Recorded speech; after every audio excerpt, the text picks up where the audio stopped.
Hi, Renee.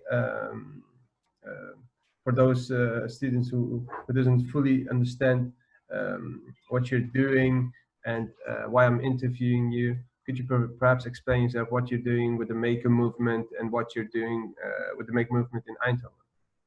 Yes.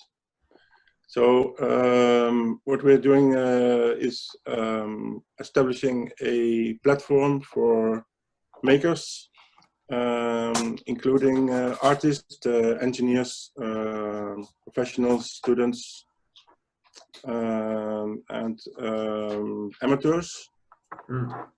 We are open for everybody.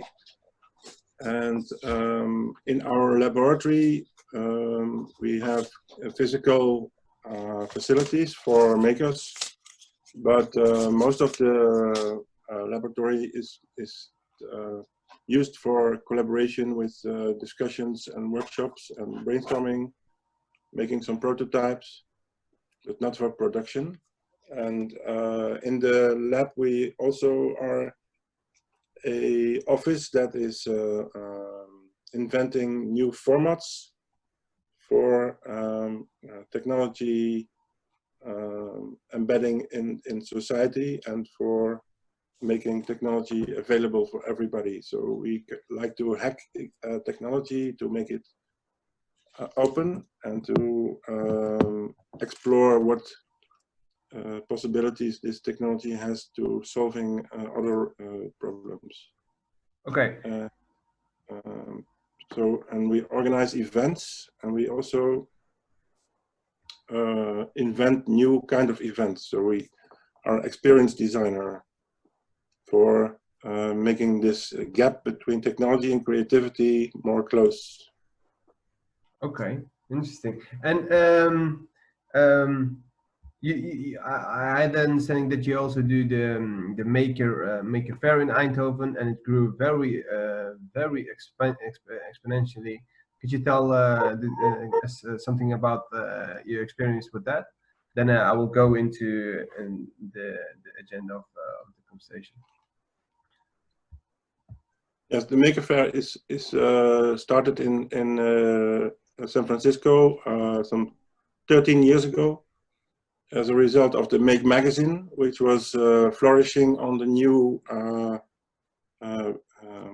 breakthrough of cheap technology that people could use to make their own things. 3D printing, CNC, laser cutting, all kinds of other materials and equipment that became cheaper and cheaper and more available for everybody. So there was a revival of the do-it-yourself culture, and also the notion of democratization of technology, the rise of the Fab Lab by Neil Gershenfeld from MIT, and the start of this first Maker Faire was a huge success. So then it spread out over the world, and now there's from 40 countries where they have Maker Fairs. And we started in 2014 with a small Maker Faire, and then it grew until last year we had 15,000 visitors, which was very nice to see so many enthusiastic makers and public and professionals gathering together. Those 15,000, were they like over the span of a couple of days, or just one day? 2 days, yeah. 2 days. Oh, and the visitors, were they just the inhabitants of the Netherlands, or did they came from Germany, from Belgium? Yeah, so were they internationally? Yes, some from Germany and Belgium, but there was a kind of a cluster in Eindhoven, and then there was a spread of people coming from other countries. Also makers from Germany and Belgium. And the many internationals in Eindhoven also were participating as makers, as visitors, and as volunteers. So it was a quite an international event. Okay, you said the Make movement started from Make magazine. But I'm always interested with the movement that it's spanning like across the world now, the motivation of the people, the let's call it the why. What is, in your sense, the essence of the movement? Why are so many people relating to the movement? It's not one essence that you can clearly define. I think it's more a number of trends that are strengthening each other. So what I first said is the availability of cheap technology, which is tempting for people to start their hobby or making their own projects, inventions, and have the feeling of being creative and autonomous and achieving something. So for the individual maker, it's a process of self-esteem and self-establishment. And also there's a trend for learning. So the maker education is a trend that is being seen because learning is much more satisfying and effective when it's integrated many domains. So if you invent something, you make something, you have to combine a lot of fields of knowledge and skills together. So the learning process is much more interesting than studying in different parts of the knowledge. Okay. And also the local economy is interesting for many people to be independent from big companies, from import from China, from the big food industries. So the urban farming is part of the maker movement, and local trading and making not only food but also equipment and tools and furniture. So the local economy is one part of it.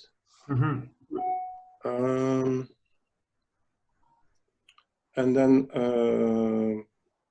for inventors, for startups, it's interesting to see how they can learn from makers to do things more simple and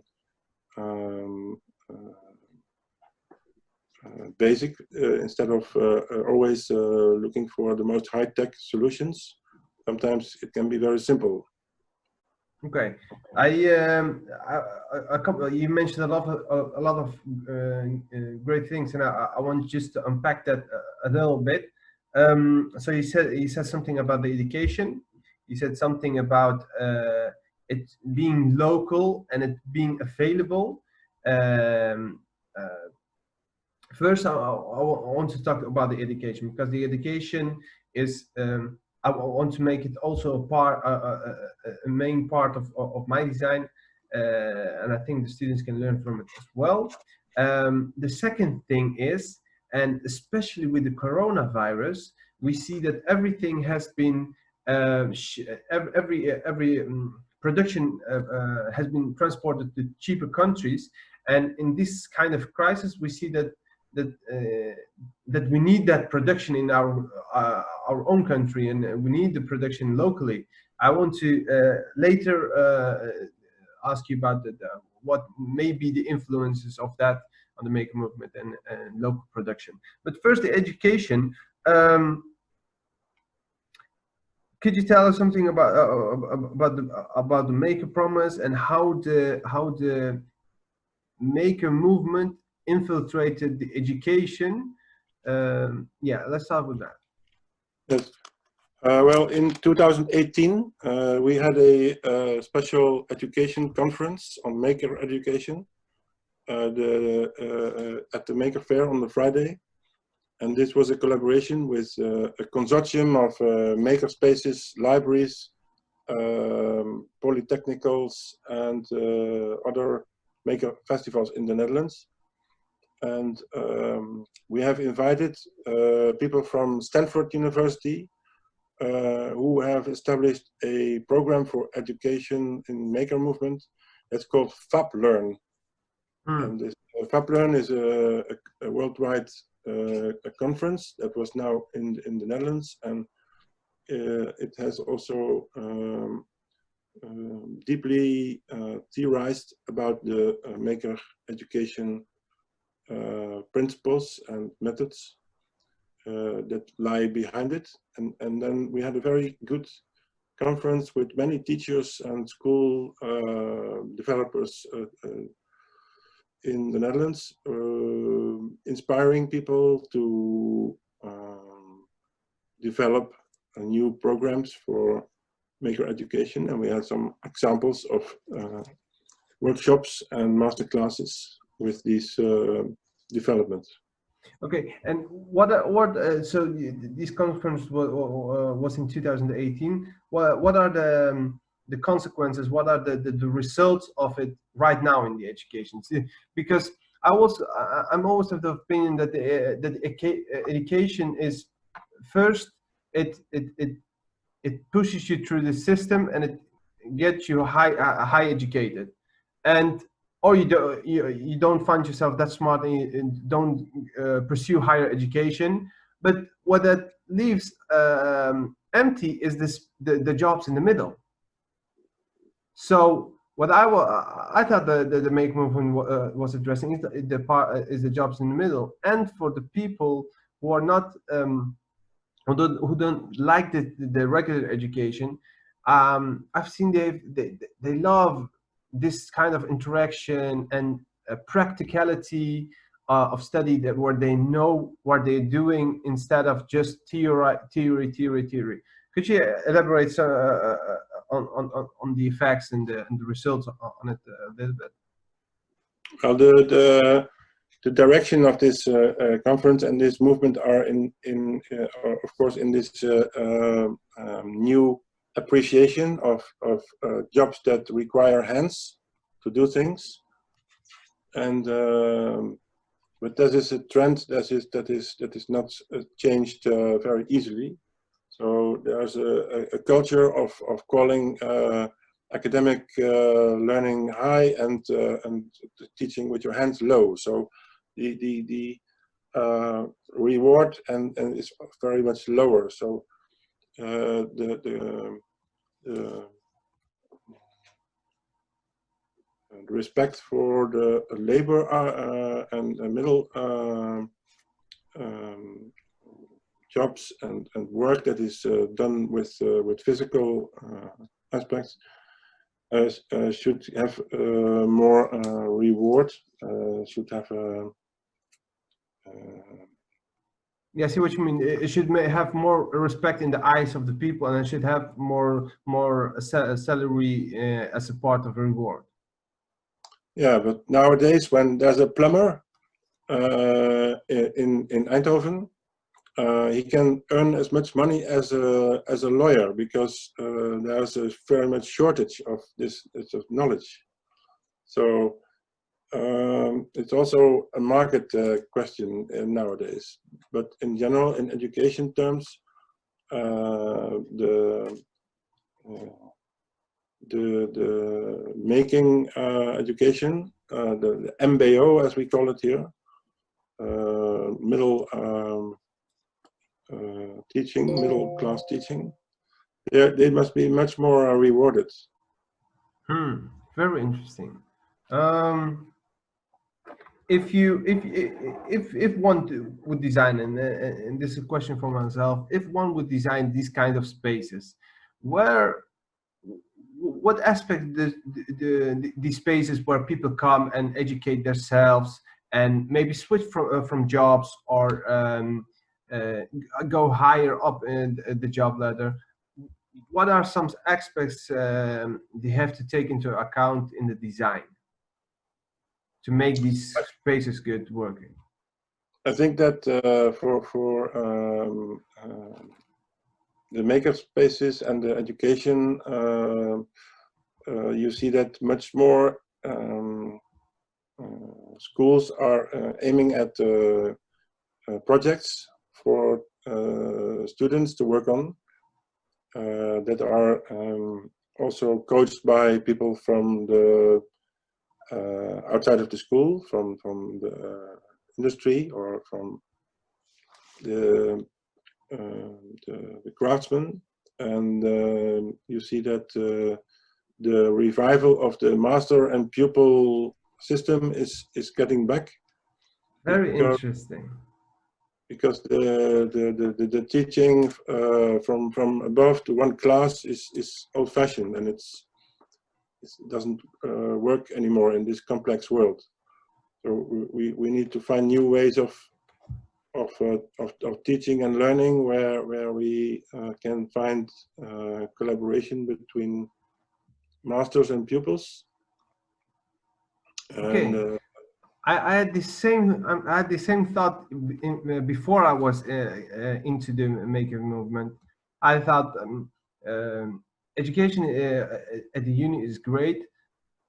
The thing that I'm missing is this mentorship, is this one-on-one real experience of how should we do it. Problem with that is that it's likely to be a one-on-one situation. And when there are so many students and so little teachers, then the system says, okay, we need classes of 20 or 30 students on one teacher. And that's the problem, that our society is not open, our business, our economy is not open for this integration of learning and producing. Interesting. What do you think that the future is of the maker movement and especially the maker education? I cannot see in the future, but what I hope is that people will be more autonomous in their life, and will be trying to repair things first before they throw it away. And when they need something, they can first think of how can I make it myself, or how can I make it with my neighbors or my friends or my family, instead of running to IKEA to buy things that they have to throw away after a few years. And I hope that in the learning, people will be more aware of the need to adapt to a complex, changing world. That you need skills that are able to use for different challenges that you will encounter, and you cannot determine what challenges we will encounter in the future. So we need to be multi-talented and multi-skilled, and open and aware for changes and for opportunities. And that is a kind of awareness that students can learn in the school, and they can experience and train in situations to be self-learning and flexible. Like production that is made to be on time. We need also skills that need to be there on time. So you have to be aware of unexpected situations and be prepared to change yourself and your life according to the situation. That's what Corona is learning is now. Yeah, that was my next question. The coronavirus, how do you think that will impact the autonomous? You said that people would be autonomous, and they wouldn't run to IKEA, they wouldn't run to big companies. They would try to do it themselves. They wouldn't run to China where everything is cheap. They would. That's debatable. Actually, they say it's getting more expensive in China, and you can do it cheaper yourself here. How will the corona virus impact that system, that autonomous? I think it's difficult to predict, but you see that some people become more aware, and they make different choices. They say, okay, I buy more local, or I don't buy the most cheap stuff that I can get, but a lot of people, masses of people, will just return to their old life and will try to compensate for what they have missed in this Corona crisis. So they will extra consume and go on extravaganza spending and holidays and things, because they say, well, you live only once and now we can do it. So that's that double face I think we shall see. Very interesting. I want to thank you for your for your time. I want to conclude the interview here.